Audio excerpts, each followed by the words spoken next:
Hello my student, class है physics, motion, kinematics और ये चल रहा है फॉर पॉलिटेक्निक डिप्लोमा और level 2 8, 9, 10 application with concept series. Direct application करिए और कॉन्सेप्ट साइड में बता ही दे रहे हैं और ऐसे ही लगातार बनाते रहिए, बेनिफिट होगा। ओलंपियाड, एनटीएससी, केवीपीवाई, पॉलिटेक्निक, साथ ही साथ एसएससी, रेलवे, बैंकिंग, ये सब में भी जीके में आता है, साइंस में फिजिक्स, केमिस्ट्री, तो वहाँ भी यूज हो जाएगा और मैथ भी पढ़ा ही रहे। तो कहने का मतलब है क्वेश्चंस आपके सामने में है, आप पहले सोचिए कि कैसे बनेगा, फिर उसके बाद हम एनालिसिस के साथ इसका आंसर देंगे। ओके, ट्राई कीजिए, 1 मिनट टाइम दे रहे हैं।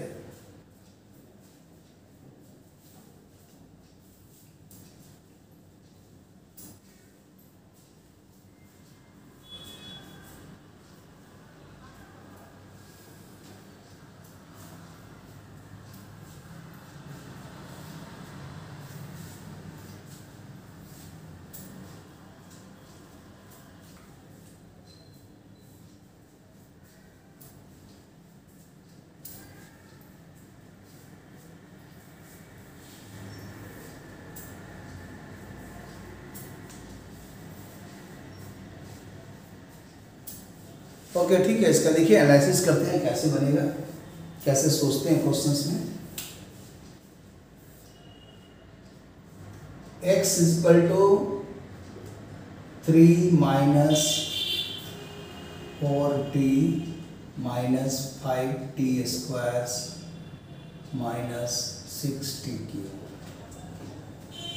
आप चाहें तो इसको थोड़ा अरेंज करके भी लिख सकते हैं, minus 6t cube minus 5t square minus 4t plus 3। नहीं भी करेंगे तो भी ठीक है, लेकिन थोड़ा हैबिट ठीक रखिए। इसलिए पहले 3 पावर, तब 2 पावर, फिर 1 पावर, फिर 0 पावर। और ये है डिस्प्लेसमेंट को x बोलते हैं, टाइम तो t है। ये डिस्प्लेसमेंट टाइम का एक फंक्शन दिया, रिलेशन दिया है। इंडिपेंडेंट वेरिएबल t है, डिपेंडेंट वेरिएबल x है। इसका एक क्वेश्चन हो सकता है जो इससे हट करके मैं बोल रहा हूँ कि x और t का ग्राफ खींचिए। घर में कोशिश कीजिएगा कि number 1, plot the graph x versus t। x और t के बीच में ये जो इक्वेशंस है, कैसा इक्वेशन है? ये क्यूबिक इक्वेशन है, क्यूबिक इक्वेशन। इस इक्वेशंस का आप पता लगाइए कि ग्राफ क्या होगा, फिर पता लगा सकते हैं क्रिटिकल पॉइंट। क्रिटिकल पॉइंट का मतलब हुआ कि x एक्सिस में अगर आप टाइम ड्रॉ कर रहे हैं और y एक्सिस में अगर मान लीजिए x दे रहे हैं, तो ये ग्राफ मतलब टाइम कोऑर्डिनेट वाले x एक्सिस को कहाँ कहाँ कट कर रहा है, तो वही कहलाएगा x0। मतलब हमको चाहिए पॉलिनोमियल का वैल्यू 0 होना चाहिए, माने 0 ऑफ द पॉलिनोमियल। तो 0 ऑफ द पॉलिनोमियल पढ़े हैं कि ये जो x है क्या है? x is the function of t। तो ये फंक्शन ऑफ t है, या इसको बोल सकते हैं xt। तो ये आंसर्स, पॉलिनोमियल का आंसर्स कहाँ कहाँ 0 है, तो वही क्रिटिकल पॉइंट कहलाता है। उसको भी पता लगाइए। फिर इसी को कॉरस्पॉन्डिंग इक्वेशन में कन्वर्ट कर सकते हैं, बराबर 0। वही उसका मतलब दे देगा कि पॉलिनोमियल को 0 होने के लिए t का कौन कौन आंसर है। तो स्वाभाविक है, फैक्टराइज करके बनाइएगा तो अल्फा बीटा गामा 3, तो इसका रूट निकलेगा। रूट पता लगाइए, अल्फा बीटा गामा कितना है, या sum of the alpha beta gamma कितना है, या sum of alpha into beta plus beta into gamma plus gamma into alpha कितना है, या अल्फा बीटा गामा मल्टीप्लाई करके कितना है, या alpha square plus beta square plus gamma square कितना है, या अल्फा का पावर में n प्लस बीटा का पावर n प्लस गामा का n कितना है। बहुत सा क्वेश्चन हो सकता है, ठीक है, ट्राई करके देखिए। और ये है बराबर, जब इसको 0 कर देते हैं, एक क्यूबिक इक्वेशन हो गया, इसको बोलते हैं कार्डन इक्वेशन। क्वाड्रेटिक का बड़ा भाई है। उससे भी बड़ा होता है बाई क्वाड्रेटिक इक्वेशन, उससे भी बड़ा होता है n डिग्री का इक्वेशन अलजेब्रा का, और उसके भी प्रॉपर्टीज और कॉन्सेप्ट को जानिए। वो सब आता है थ्योरी ऑफ इक्वेशंस में। क्वाड्रेटिक इक्वेशन का वो बड़ा भाई है, तो वो सब भी जानिए। फिर इसी को सॉल्व करके अगर आप डिफरेंशिएट करेंगे तो आपका निकलेगा एक वेलोसिटी। तो आपको पता लगाना है, जब x t दिया हुआ है तो समझिए x निकालना है कहाँ पर, टाइम है 4, तो वो कितना आंसर है। उसी टाइप का x अगर मान लीजिए 0 यहाँ लिख देंगे तो इनिशियल पोजीशंस क्या है। फिर उसी तरह सोच सकते हैं कि velocity t equal to T पर कितना है, या वेलोसिटी t इक्वल टू 0 पर कितना है, या velocity t equal to 3 second में कितना है। फिर उसी तरह सोच सकते हैं 7वां नंबर इसी से कि एक्सेलरेशन कितना आंसर आ रहा है। फिर सोच सकते हैं कि एक्सेलरेशन जो फंक्शन ऑफ t के टर्म में आ रहा है वो कितना आंसर आ रहा है, वही ये चीज़ है, बट यहाँ पर हम t को पुट कर दे रहे हैं मान लीजिए 2। और फिर इस एक्सेलरेशन का भी डिफरेंशिएशन जिसको बोलते हैं dA dt, the rate of change of acceleration, इसका नाम है जे को बोलते हैं जर्क। देखिए होंगे जब हम लोग बाइक को चलाते हैं, सडन वेलोसिटी बढ़ाते हैं घटाते हैं, तो उस समय जो वेलोसिटी का चेंज होता है, तो वहीं से एक वर्ड और आया कि एक्सेलरेशन का भी चेंज होता है। तो the rate of change of acceleration with respect to time T is called jerk. तो जर्क भी निकालिए और सबका ग्राफ खींचिए, है ना, एंड प्लॉट ग्राफ।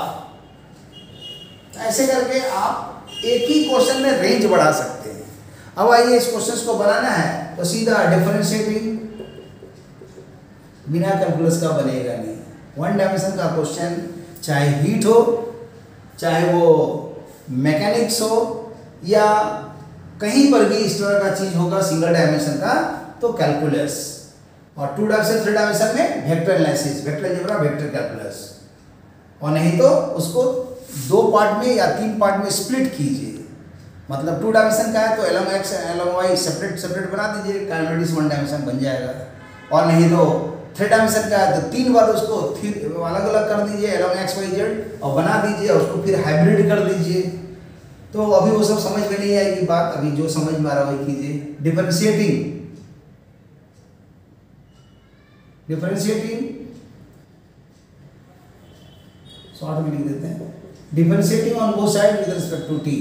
तो क्या होगा, डी डी टी, यहाँ x हो गया, यहाँ D D T -6t³ plus -5t² -4t+3।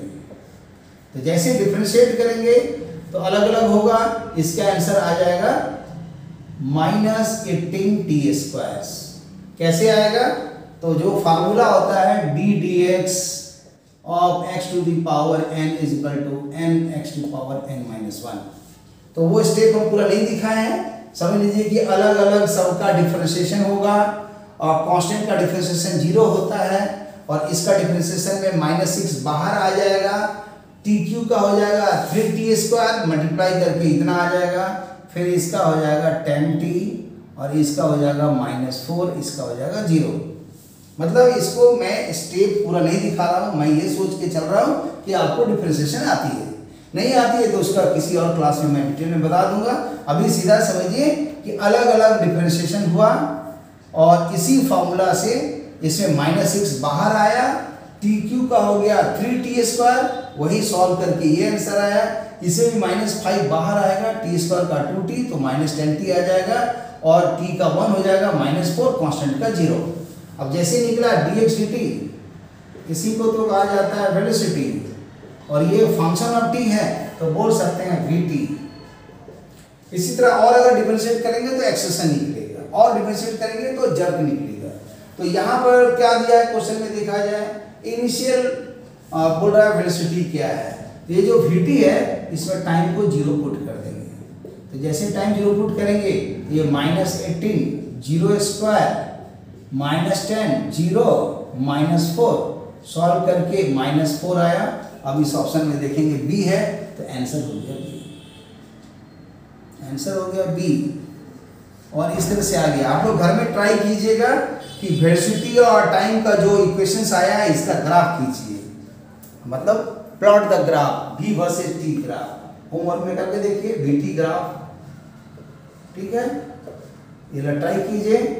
फिर at रिलेशन निकालिए एंड इट्स ग्राफ। कहानी बता दो, देखिए क्या है। पॉलिनोमियल तो 9 10 में भी पढ़े हैं, लेकिन लेवल थोड़ा बढ़ गया, इसमें कैलकुलस खाली लग गया और ग्राफ खाली जोड़ दिए। Okay, thank you for watching the video. इसी तरह मेहनत करते रहिए, प्रैक्टिस करते रहिए, धीरे धीरे धीरे अपने आप लेवल बढ़ जाएगा और सीख जाइएगा। Okay, thank you, see you again, bye. और इसको शेयर कीजिए, लाइक कीजिए, सभी लोगों के बीच में फैला दीजिए कि हाँ, मैथ फिजिक्स केमिस्ट्री की क्लास 8 9 10 के लिए भी एक अच्छे लेवल से यूट्यूब में क्लास चल रही है और रेगुलर क्लास मिलेगी।